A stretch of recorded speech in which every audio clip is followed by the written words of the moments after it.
So, I have a cat named Raven who's 3 years old. My girlfriend of 2 years moved in with me a few weeks ago, and it was clear she didn't like my cat. I didn't think it was really a big deal until one day I got home and he was just gone. He's not an outdoor cat and he never goes outside. He was gone for hours and I was worried sick until my buddy came to my house and returned him, saying he found him 2 blocks from my house.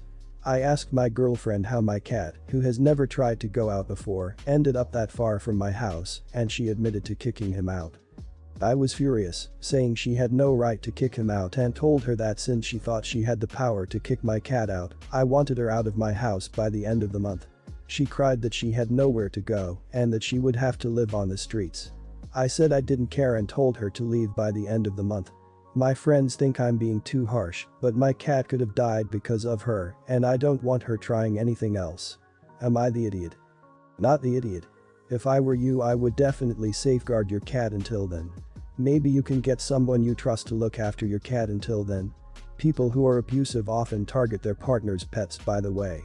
As for her not having a place to stay, she might have a point there if she let her old place go to move in with you. Giving her until the end of the month might not be enough. There is no way you should ever have anything to do with this person again, but no one deserves to be thrown out on the streets. So you might have to scramble to help her get a place or give her some money to hold her over. Sorry you are in this horrible situation. Well, you have a much more tolerant view than me. She would have found herself and her crap on my front doorstep the minute she admitted kicking my cat out. What a horrible thing to do. Poor Raven, hope Kitty is okay. I have an indoor boy and he's frightened of outside. He runs when I open the front door and he'd be traumatized if someone kicked him out. Not the idiot. Your friends can house your girlfriend if they feel so sorry for her. Not the idiot. Apart from the situation with the cat itself, which is bad enough, I agree. This shows a lack of respect for other people and not just their property, but things that are dear to them. She knew how much that cat meant to you, and yet she was willing to allow it to get lost or killed for her own convenience, because she didn't like it. This shows a lack of concern for other people, lack of caring about their feelings, and that isn't someone I would want to be with. So I agree to have her leave. I would not want to continue to live with someone like that, or even date them. She is showing her true side, and it's better to know now than after marriage. My son, 10, recently started receiving allowance from me since his dad is unemployed, and also because my son likes to have his own money to spend on stuff he wants.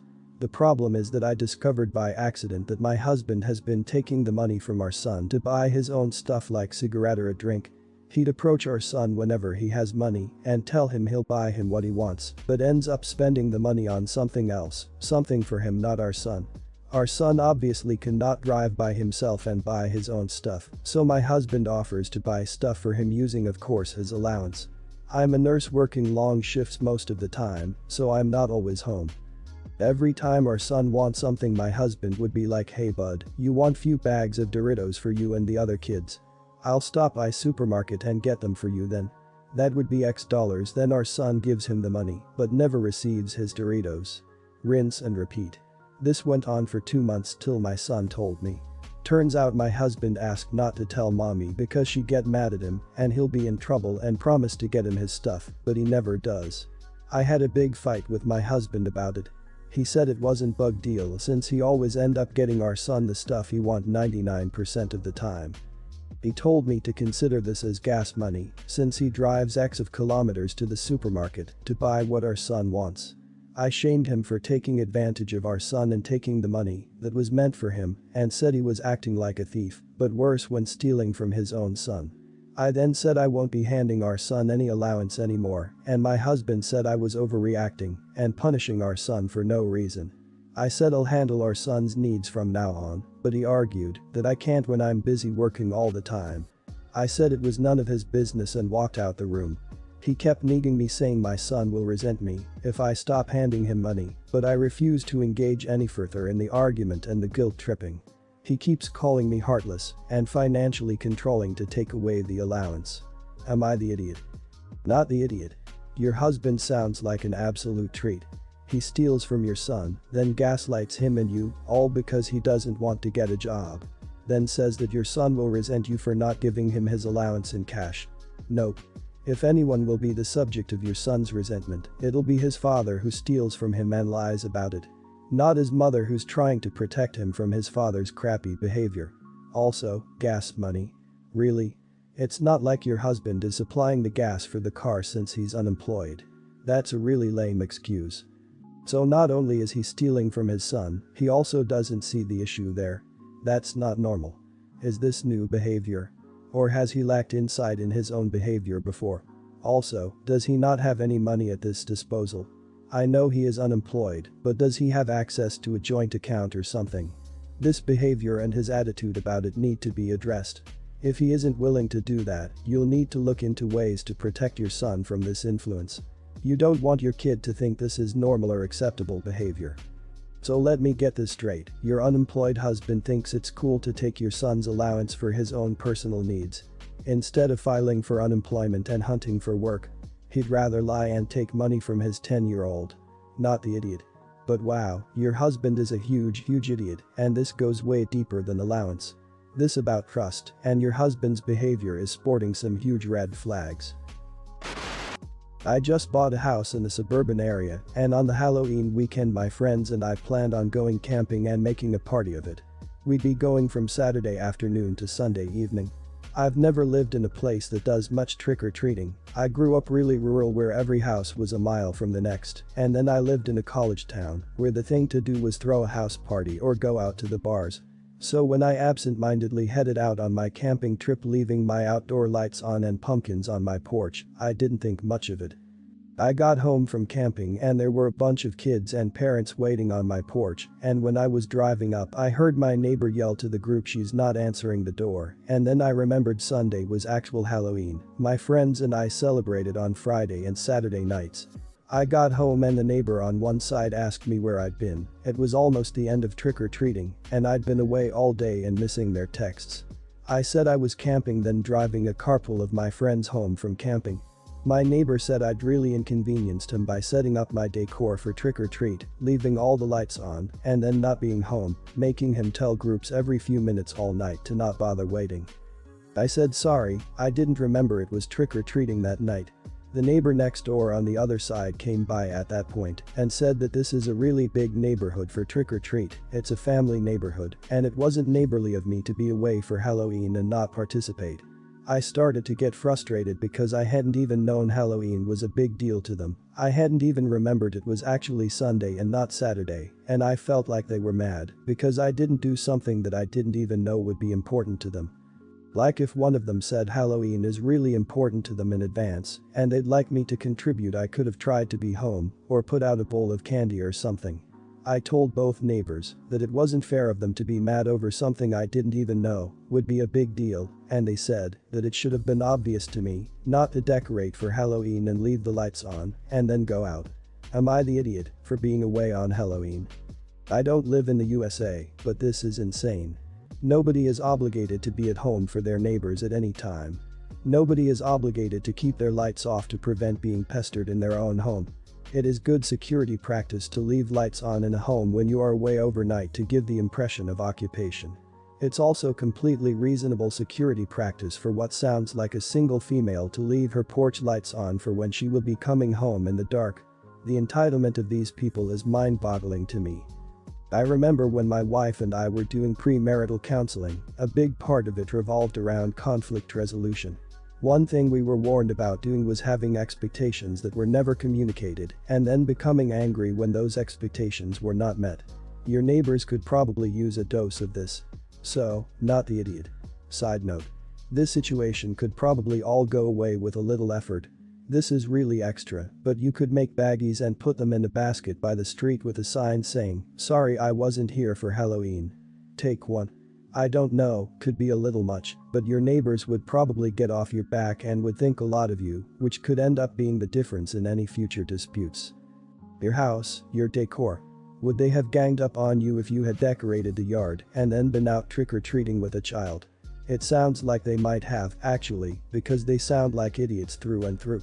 You're absolutely allowed to decorate your home and then go party elsewhere for the night. None of the kids will remember who was home last year and who wasn't. Why the hell did they just stand there and loiter? If no one answers the door, move the hell on. When I, 26, was 22 years old, I had to step up and take custody of my younger brother Isaac. He was 14 then and is now 18.